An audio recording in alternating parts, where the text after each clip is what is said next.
Welcome to the Women in AI Denver or WHY launch webinar. Women in AI is a nonprofit do tank working towards gender-inclusive AI that benefits global society with the mission of increasing female representation and participation in AI. Thank you, audience, for joining us today. We hope to leave you informed about the opportunities in the AI field as well as inspired to help increase female and minority participation in this fascinating STEM field on the rise. So the agenda for the talk today will be, first, I will be introducing our panelists, then introducing Women in AI organization. Then our first panelist, Cheryl Instant, will be giving her remarks. Then we'll have remarks from Rui Yang, and then questions. We are excited to be joined by our panelists who are leading the why space by example.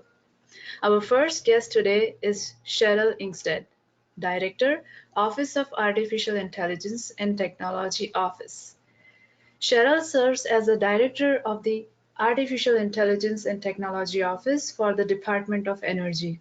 AITO was created on September 5, 2019, to serve as the central body responsible for the development, coordination, and application of artificial intelligence, building upon the Department of Energy's capabilities as a world-leading enterprise in scientific discovery and technological innovation. Ingstad comes to DOE from 3M Company, where she led critical commercialization efforts in AI, machine learning research and development. Before 3M, Ingstad was an early leader in the Defense Intelligence Agency's Information Operations Branch. She holds a MA in International Economics and International Relations from Johns Hopkins University's School of Advanced International Studies and a BS from Georgetown University. She is also a graduate of the U.S. Army's Signal Office Basic course and the U.S. Army Intelligence Analysis course. Welcome, Cheryl. Thank you. Thank you for having me. Thank you, Cheryl, for joining us today. Our second panelist today is Rui Yang. She is Senior Research Engineer, National Renewable Energy Laboratory. She joined NREL in 2015 from Carnegie Mellon University, where she obtained her PhD degree specializing in machine learning and optimization for power systems. Since joining NREL, she has been leading the development and applying artificial intelligence into power systems optimization and control to realize distributed architecture with high penetration levels of distributed energy resources integrated at the customer site. Welcome, Rui. Thank you, Sakshi. I'm really honored to join today's webinar. Thank you. A quick introduction to myself. I am currently a researcher at the National Renewable Energy Laboratory working on the nexus of energy and AI.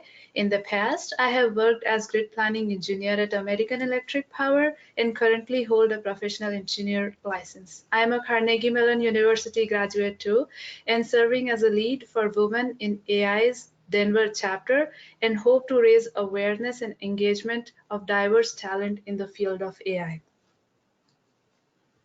I will now give a brief introduction to Women in AI organization before we take a deep dive into the topic of the webinar. Nurturing more AI-empowered future STEM decision makers who are women and come from diverse backgrounds is critical for the non-biased AI future. Women in AI is a community-driven initiative bringing empowerment, knowledge, and active collaboration via education, research, and events. So why do we need more female and minority representation in the technology field, AI to be specific? The use of digital technologies is increasingly leading to the use of algorithms, which are a set of processing instructions coded by humans that influence our everyday life. For instance, in granting loans or college places, pre-selecting job applicants, or supporting medical diagnostic processes. AI systems feature special algorithms and rules that are able to learn and handle uncertainty and incomplete information. The AI systems deployed today are largely trained using supervised learning, which means the decision-making behavior of the algorithm heavily depends on the data being used to train them.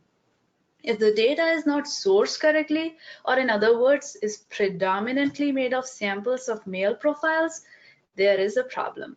The algorithm trained with such dataset will not be able to provide correct recommendations and decisions for female or minority users and profiles.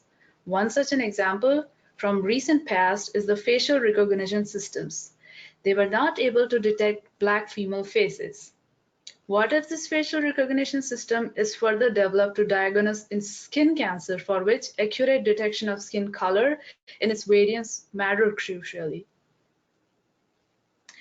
AI is rapidly seeping into various sectors of the society, enhancing the effectiveness and efficiency of the operations and services provided by industries such as healthcare, financial services, energy, retail, and media. It is teaming with the supercomputers to help gain valuable insights into the technical and medical conundrums of the time. That is why it is crucial to address the issues of biases to ensure gender equitable design and use of the new AI applications as we integrate it deeply into our modern world. Theoretically, there is agreement that removing biases in the training data by providing ample data points for female and minorities can help close the gender gaps. But if the right questions are not asked during the data collection process, gender gaps can actually widen when algorithms are misinformed by data. So let's think about the question we posed earlier one more time. Why do we need more female minority representation in the AI field? How will it actually help? So short answer is because humans are responsible for building algorithms, collecting and curating the data that trains them. And slightly long answer, bias in AI algorithms doesn't only occur because of the problems in the quality of training data. When you dig deeper, it becomes readily apparent that how an AI developer frames a scenario or problem also contributes to the biases. In turn, this perception informs how and what type of data is actually collected and utilized to train the algorithm. Perhaps the AI developer forgot to include a subset of the population for their study, or maybe the bias arises from the process of humans manually marking and formatting the data for AI system consumption.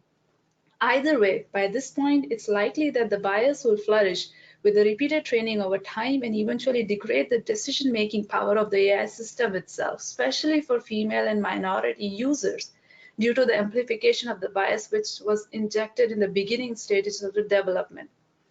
So at this point, I think we can clearly see that having diverse talent pool with considerable female participation can significant help address such sources of biases. Therefore, increasing diversity of the participants in various roles, be it decision makers, programmers, data managers, business lead roles, does seem like a promising way of ensuring that the historical gender bias does not get amplified and projected into the future.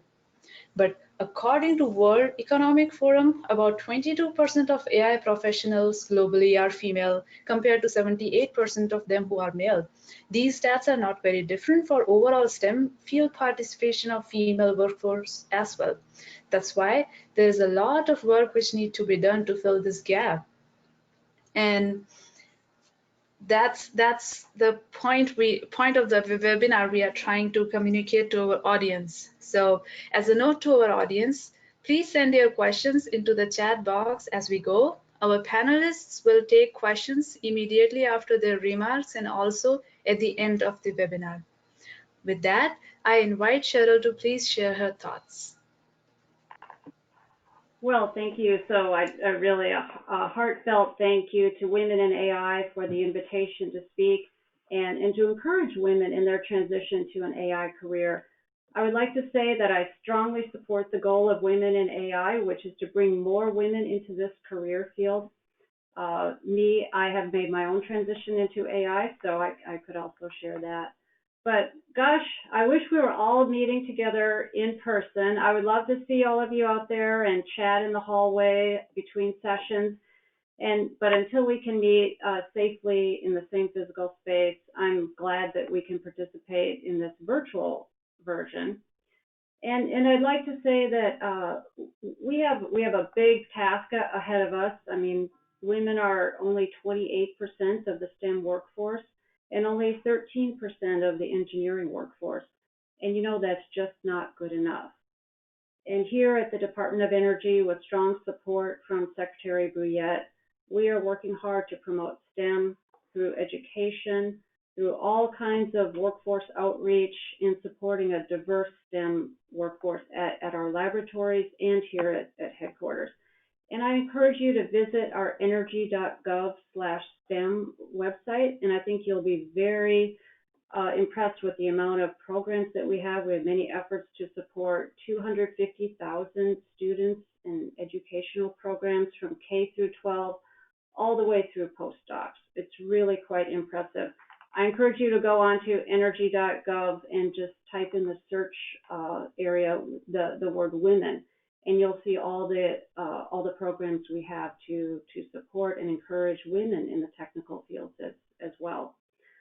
So how do we get from here, not enough women in AI, not enough women in STEM, to a place where we have a lot more, where it's a much more diverse career field? And I know a lot of people can talk to training courses in the early stage, girls in junior high and through high school, and also students in college, and how it is that they decide what major that they take. I think one thing that is really encouraging to women is if, and girls, as they're going along thinking, should I select this career? I like it, but should I select it for many years of my life? Is that they look into that career field and they say, do I see people who look like me? And, I was in the military, and I probably didn't see a lot of people who look like me, since it's overwhelmingly male, and I often was the only woman at the table. And I went into international affairs, and back then, that was, decades ago. I remember going into the old executive office building next to the White House, where my professor was on the National Security Council, and they had all the leaders of the National Security Council through the years, all pictures of them all down the wall, and they were all male. And I aspired to be a leader in foreign policy, and I looked at that and I thought, gosh, I wonder if I can do this. I wonder if I'll be allowed in. Will they let me in? So I think one of the things that we could do to encourage younger women to join the AI field is to be out there and be visible, and for them to see that there are women that they would be welcome. And so before I start in with some advice on career transition and share a little of my personal history with that, I'd like to also share a little bit about our office, which we're also offering career transitions. We are the new AI and Technology Office, the AITO of the U.S. Department of Energy, and newly established in September, as Sakshi said, September 2019. I was sworn in as the inaugural director in February of 2020, and we created our new strategy this spring. Very exciting, the journey that we'll be on here. And I'd like to highlight just a few of our strategic goals in case it resonates with some of you. One is our fundamental role, which is to coordinate AI throughout the Department of Energy. We have world-leading scientists in AI. We're at the cutting edge of AI, and we're the innovation energy for the United States. And we're also tasked to drive AI technology development to the frontier to ensure American leadership in AI. And one other point I'd make that's a strategic goal of ours is to cultivate an AI-ready workforce. And as we know, that can only happen with career transitions. So we will start hiring soon. Please look out on the USA Jobs website. And we also have direct hire authority for people with cyber and STEM backgrounds. So we welcome your interest to join our team. We have an atmosphere here like a startup, and we are a diverse office. In fact, we are currently 40% women in our office. And I would like to introduce you to one woman on our team, Margaret Lynch, who recently herself made a career transition to our team, and she would like to highlight the role of mentors and how that helped her to make a transition. Thank you, Cheryl. Hi, my name is Margaret Lynch, and I also hail from Carnegie Mellon, which I kind of find funny during the introductions. My original work was in physical organic chemistry, then I transferred into image analysis. That's where I got my machine learning, my deep learning background.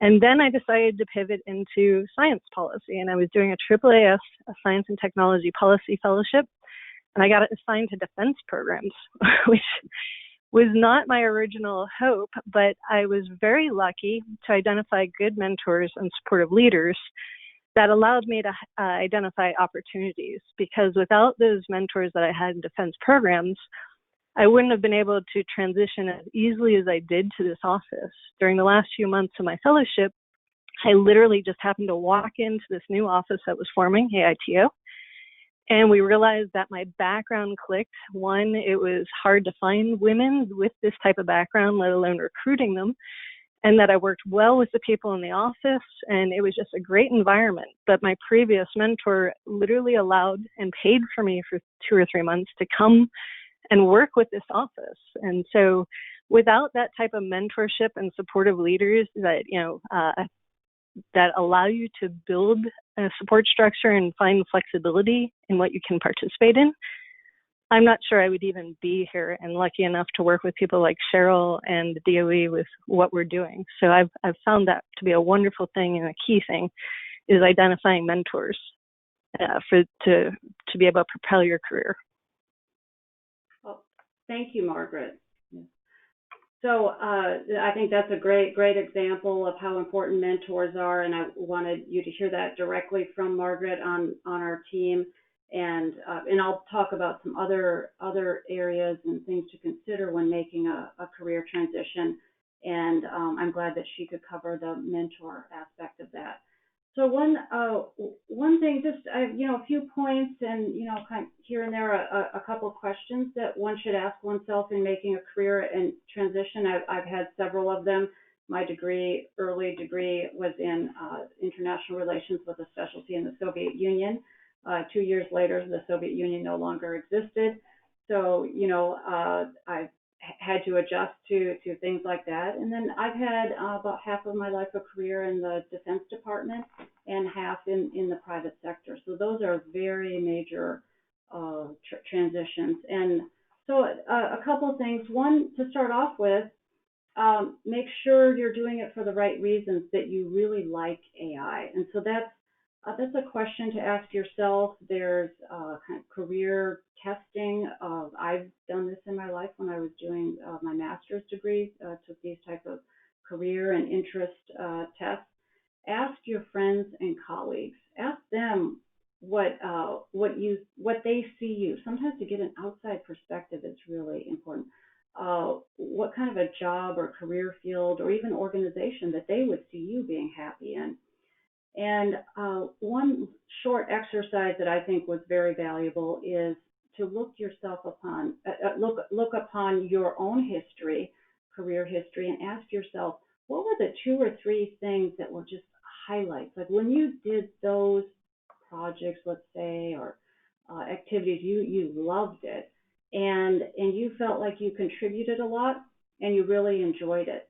And then go back through that experience and ask yourself what it was that was special about your contribution, what it was that you really liked about it. Those are the things that you should look for in your next transition. And then I think once you have gone through that exercise, do you really want to go into an AI career? Then make the decision.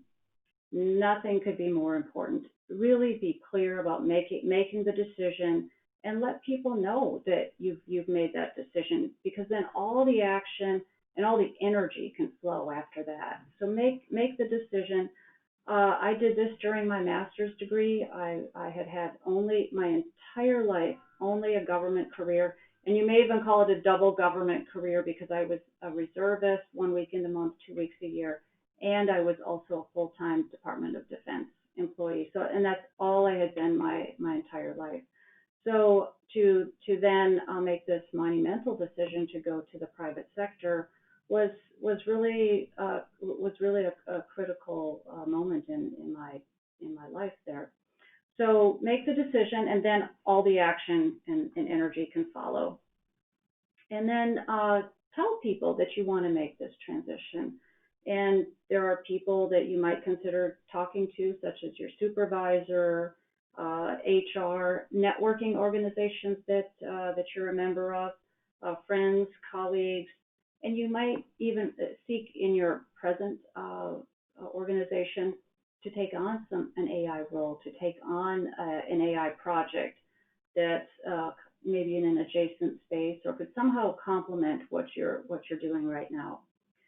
And then researching the specialties, what part of AI is so broad, so many people think it's data scientists and coding.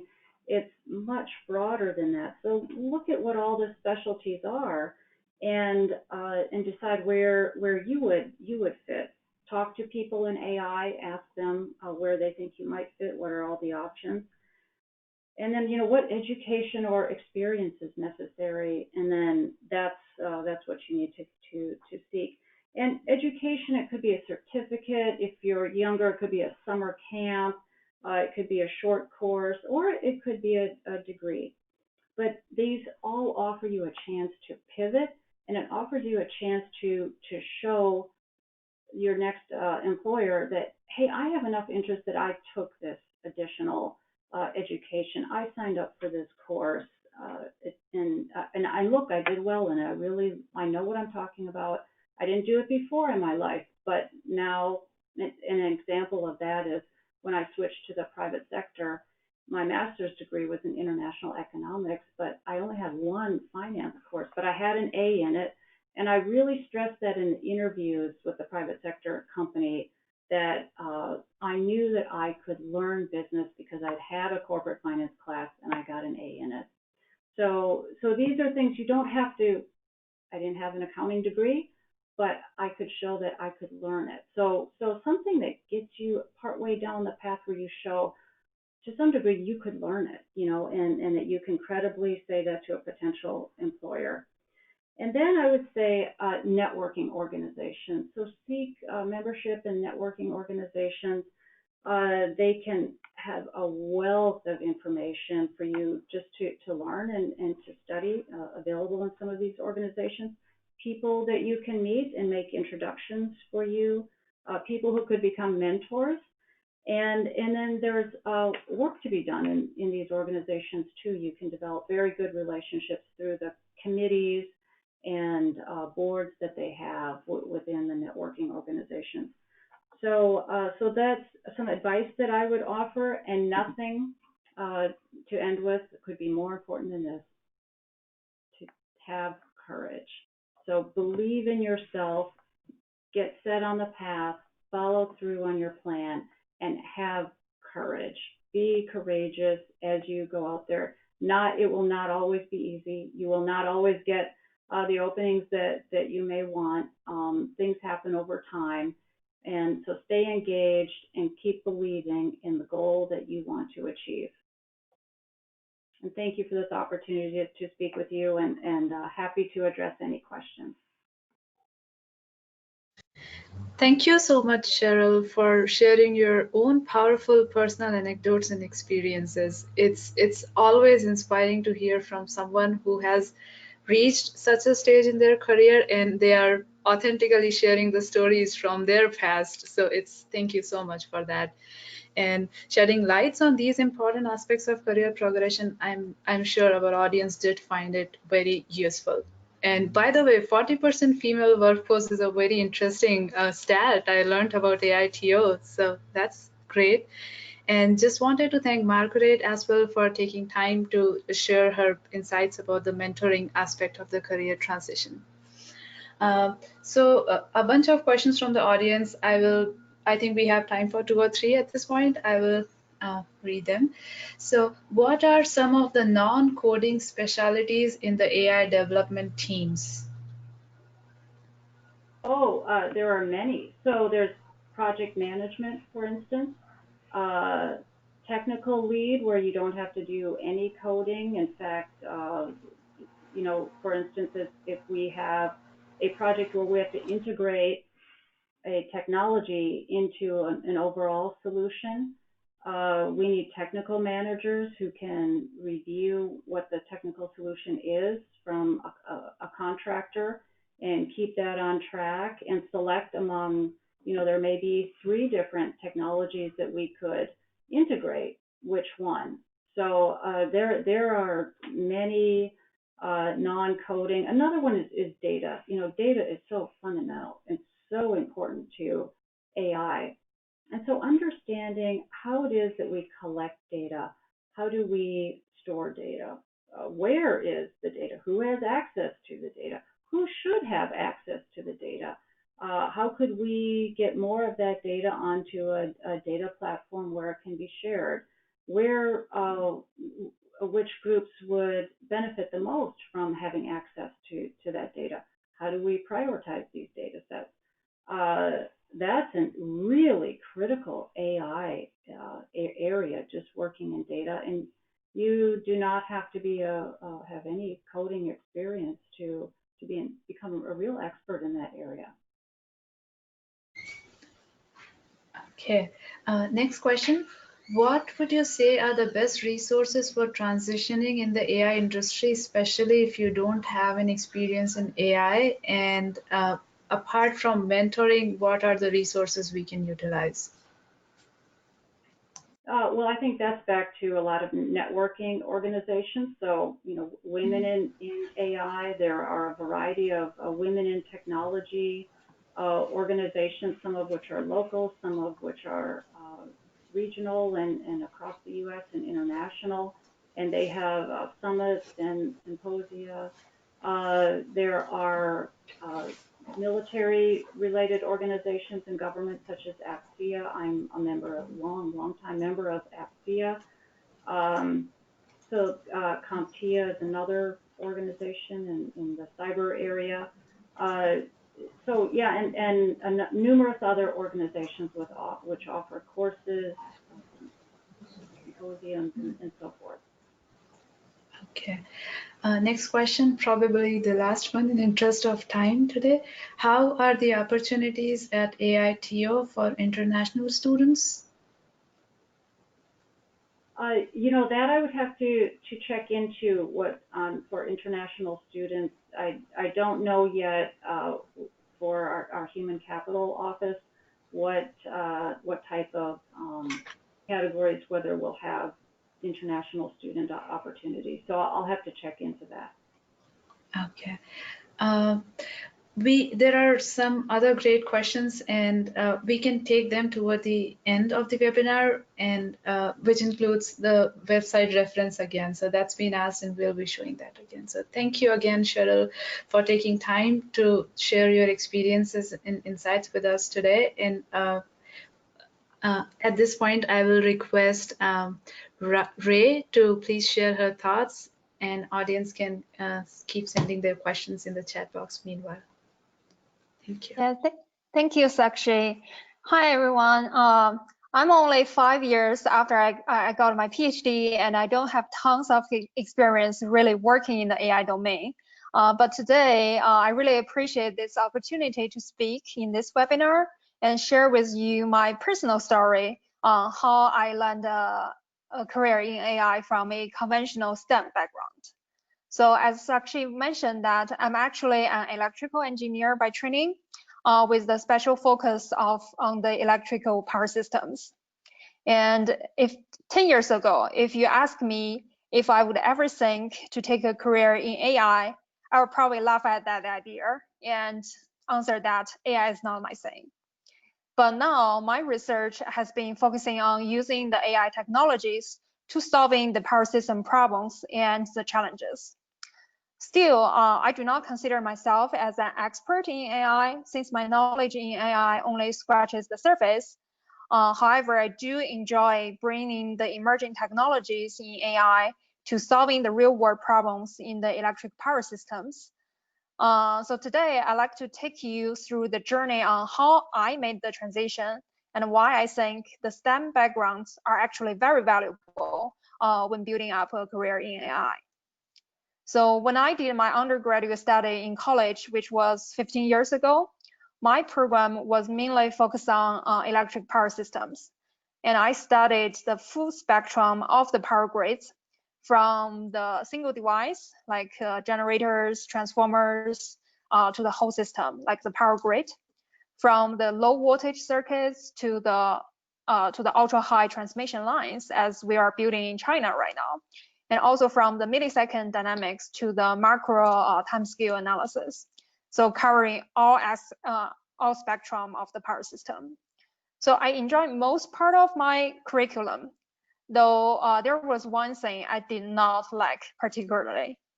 So can you guess what was that one thing? It was actually programming. So even though we only had a few courses on programming, I struggled in. I had to admit that I struggled in each one of them. Now I think back, I think I didn't get the hang of programming because I did not understand why the things are the way they are in programming, as I understood how a generator works to convert the kinetic energy to electricity.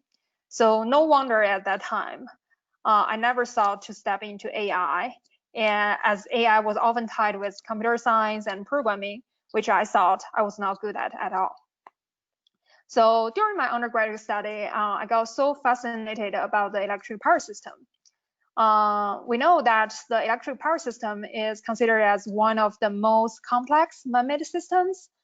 And since Thomas Edison laid the first lamp using electricity in 1882, electricity has become more and more important in our daily life. Nowadays, we are just so used to electricity, and we might not know that there are so many things happening behind the scene in power industry, which ensure that we could use electricity whenever we need it. As I learn more and more in the about the power system, I feel there are a lot of things more that I do not know, and that motivated me to continue my PhD study in power system. So and then I joined Carnegie Mellon, which is a very computer science focused university for my PhD, but I'm still doing power system research.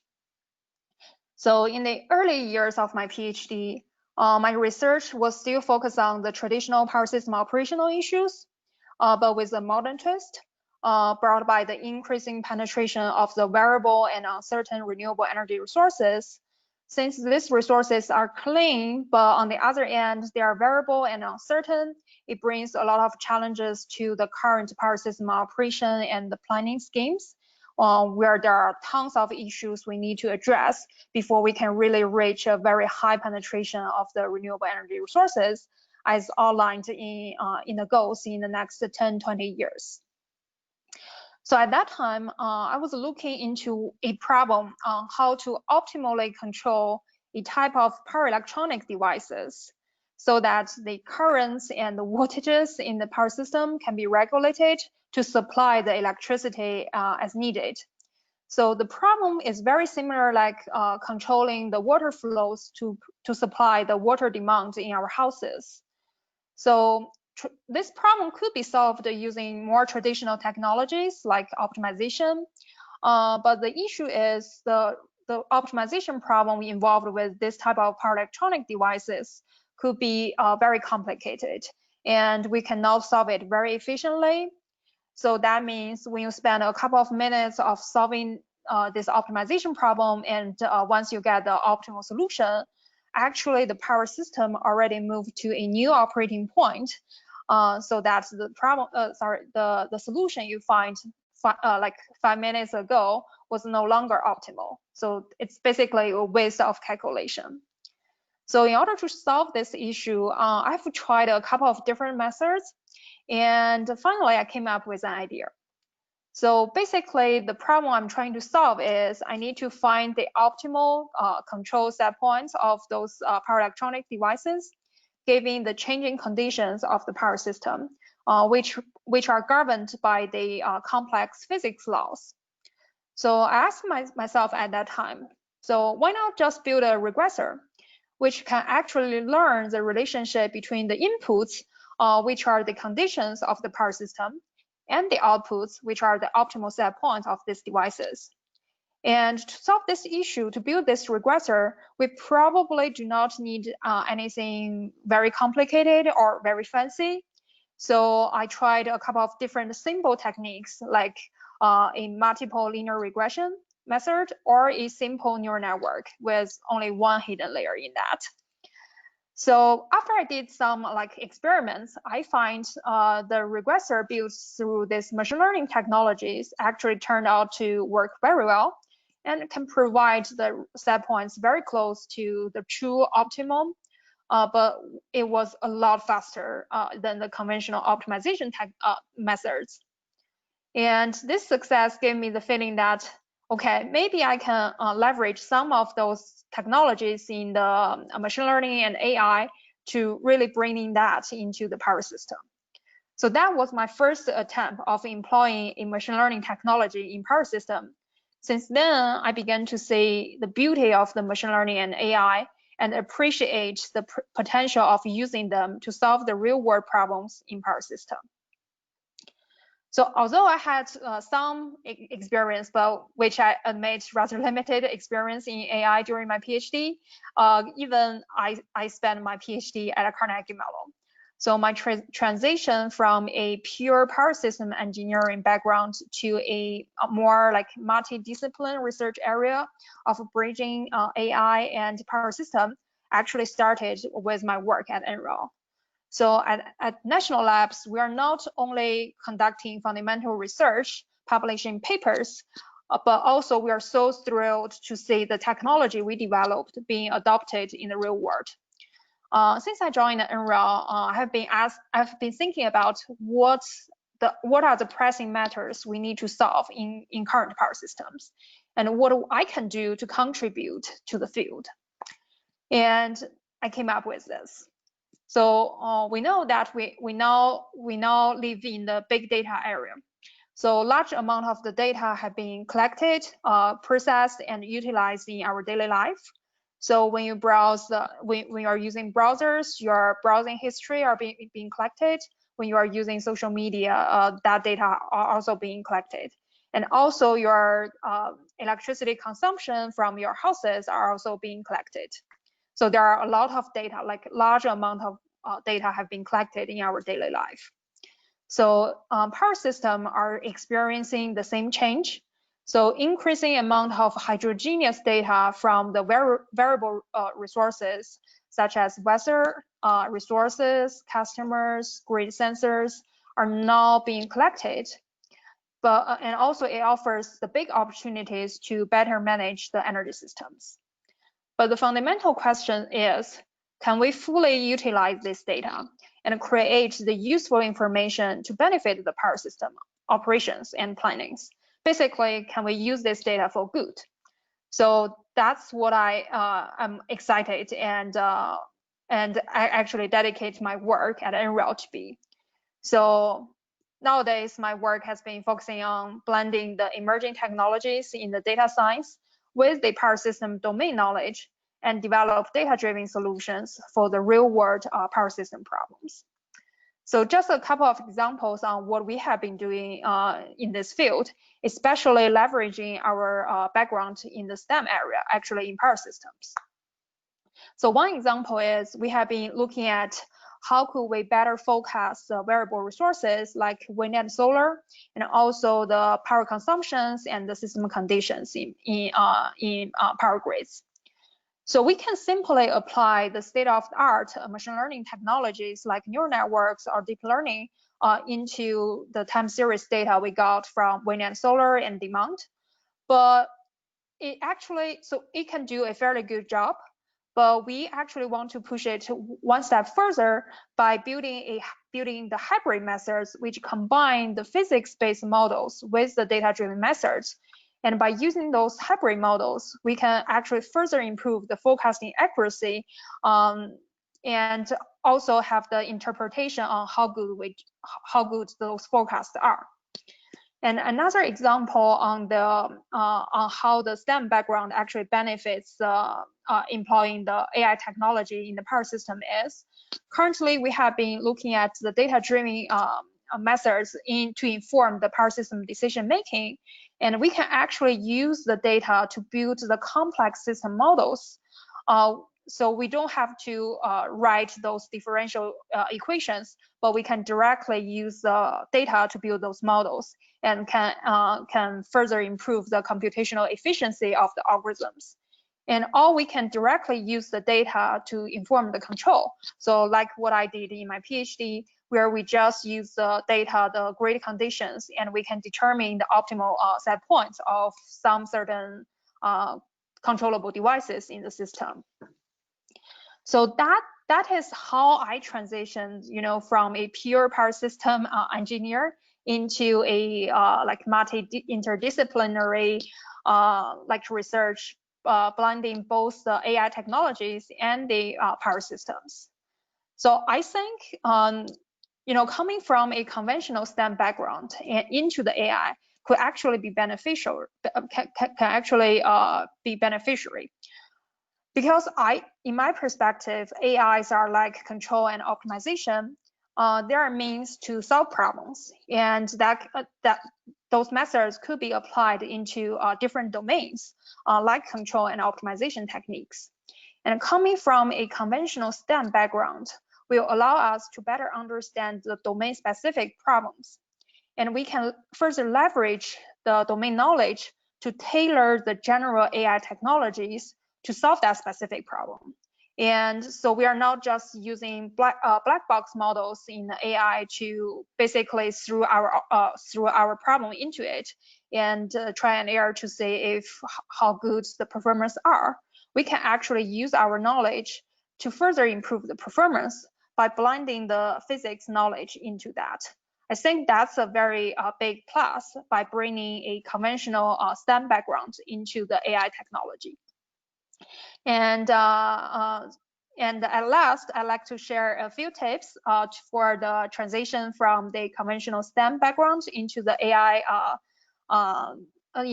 domain based on my experience. And some of those tips actually overlaps with Cheryl just mentioned. So I think the first thing is basically find what you are passionate about and do what you love. So basically, as Cheryl mentioned, that the first thing before you want to do a career transition is you want to make sure that you do want to go into the AI domain, and AI is what you love to do. And the second thing is, second tip is don't shy away from the things you don't know. So especially in AI, it's a very it's a fast changing industry, and there are new things happening like every single day. And it's really difficult to keep up with all the new development, but don't question yourself of not knowing everything. So that's very common. And don't shy away from the things you don't know, and just keep learning and keeping you up with the different new things happening in the field. And the third tip is, this is a fast changing world, not only the fast changing industry. So we need to be adaptive to the changes. So we cannot just stick on to the knowledge we learned in college and in graduate school, and we need to be adaptive to the new things, and we need to keep up with the changes, and that will be the key to the success. And the last tip I want to offer is, I think it would be very good to leverage the resources. So during my time at CMU, I had to admit that I didn't fully utilize the resources Carnegie Mellon could have offered. And I was so focused on my research in power systems, and I didn't really took many courses in machine learning, which could benefit my career in AI like in later years. So if you do get the hold of those resources, leverage those. And not only, those resources are not only from like your degree certificate or the schools could offer, and there are so many online resources which you can learn the new technologies in AI, which will also be very helpful. So this actually concludes my talk today. And this is my story on how I landed a career in AI, and just a few tips on how I think it could benefit for doing the transition into the AI domain. Thank you again for this opportunity to speak, and I'm happy to take any questions. Thank you, Ray, for sharing your insights into the nature of projects, a technical deep dive example, and your own journey to solving real-world problems in power systems with AI. There are a bunch of questions. Let's see. So in order to progress further in R&D for AI, for instance, in places like NREL or DOE, is it necessary to pursue a PhD? So I can speak for the national lab perspective. Maybe Cheryl can add on from the DOE perspective. So in our lab, I think we have a lot of people with PhDs, but we also have a lot of people who do not have PhD. So sometimes I treat PhD as an opportunity for you to grow or to dig in a little bit further into one domain. So for me, it's actually it's one little thing in power system, but still it's a very good experience of doing that, because it gives you it not only like give you more knowledge into the field, but teaches you how to do the critical thinking and your problem solving skills. And I think that's a very good experience. But generally, from the career development perspective, I mean, from national lab perspective, PhD may not be necessary to pursue a career. Thank you, Rui. Cheryl, are there any insights you would like to share here in terms of PhD being necessary condition to get into DOE career? No, I don't think it's necessary. Certain specialties, of course, it would be, but in general, no, not necessary.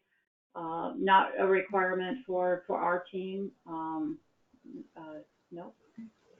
Okay, thank you.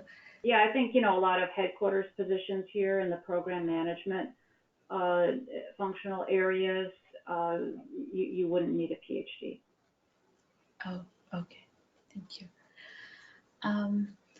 Next question, do you have any recommendations for coding boot camps or courses and statistics boot camps courses to pivot into AI technical role? Ray, do you want to take a stab at it, or would you? Sure.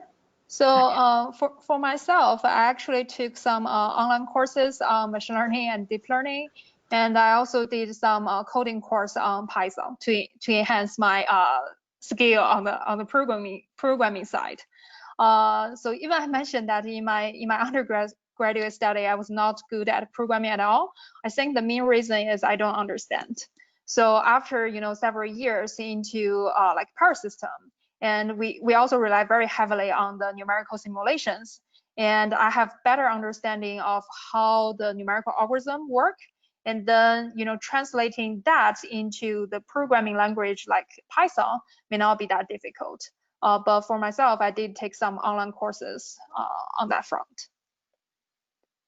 Yes, I think I agree with that. And I have had kind of the similar experience. I started out with electrical engineering, and it was mainly MATLAB programming in the beginning for undergraduate studies, but slow transition to Python and online resources, utilizing them is kind of a way anybody and everybody can enhance their programming skills without having to have explicitly going to a school. And just one class, 2 hours a day of work on the side along with your studies or job you're working in can help. Within 6 to 8 months you can reach a point where you are intermediate level programmer, knowing enough to actually be able to contribute to the technical part of AI field. So that's definitely helpful. I think another question, Ray touched upon it already, but maybe if there is other points we can add. So what are some key areas where AI can be used in the energy field? Ray? Sure. So I think in the energy field, or let me start with power system. So currently we do have a lot of research on the forecasting. So we use different technologies, and we see the AI could be a big help in that to do better forecasting of the intermittent resources. And another emerging area I think AI could be really beneficiary is how could we use AI to inform the decision making, especially the control and optimization in power systems. And also, I think another thing I didn't mention in my I didn't mention earlier was, the energy system as a whole is actually coupled. So you have electricity system or power system coupled with gas network, and it could be coupled with, buildings, coupled with electric vehicles. And, a multi-energy system could also benefit from the AI technologies. Mm-hmm. Yes, that's definitely. And to add to that, I think I like to see energy systems as a whole, starting from large generating plants, taking energy through transmission system, then distribution system, and then the end users where buildings and electric vehicles and distributed energy resources lie. So if we look at it in those four parts, so first part, just the generation domain, forecasting is where AI is required. Just the maintenance and operations of large plants, AI can help predict with this is where the equipment is going to fail and you can replace it beforehand. So that's kind of the predictive maintenance part. In transmission lines or larger transmission systems, AI can help with pre-planning the maintenance downtime of the transmission lines such that no much interruption in the power is introduced just because a transmission line went down, for example. In distribution systems, how these high penetration of electrical vehicles and grid interactive buildings interact with distribution systems, that's where a lot of potential for utilizing AI algorithms, not just for forecasting, but also controls and optimization. And Ray's research is a very good example of how it's been done at NREL for past few years. So that's a great question. And I think we have a few more minutes. Let me find one more question.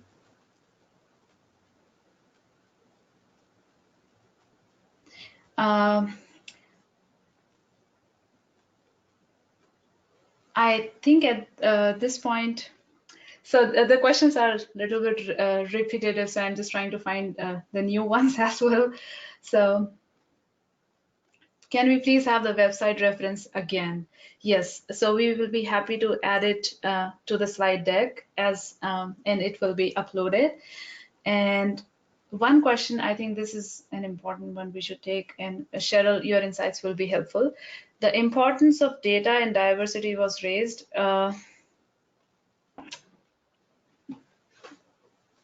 importance of data and diversity was raised, and how can what are the actionable insights to actually be contributing to increasing the diversity? So I think maybe from an individual's perspective, Cheryl, what do you think they can do to make it better? and ensure that the data is more diverse, like that we apply AI to the data set? Yes. Oh, okay. Yeah, I think nothing could be more important than being aware of the problem. A lot of this happens when there's bias in the data, is no one thought about it. So number one is be aware of it. Number two is don't just think about it at the beginning, but at every stage as you're going along and collecting the data, deciding where to store the data, who should have access to the data, what is the content of the data, what data set should we commingle.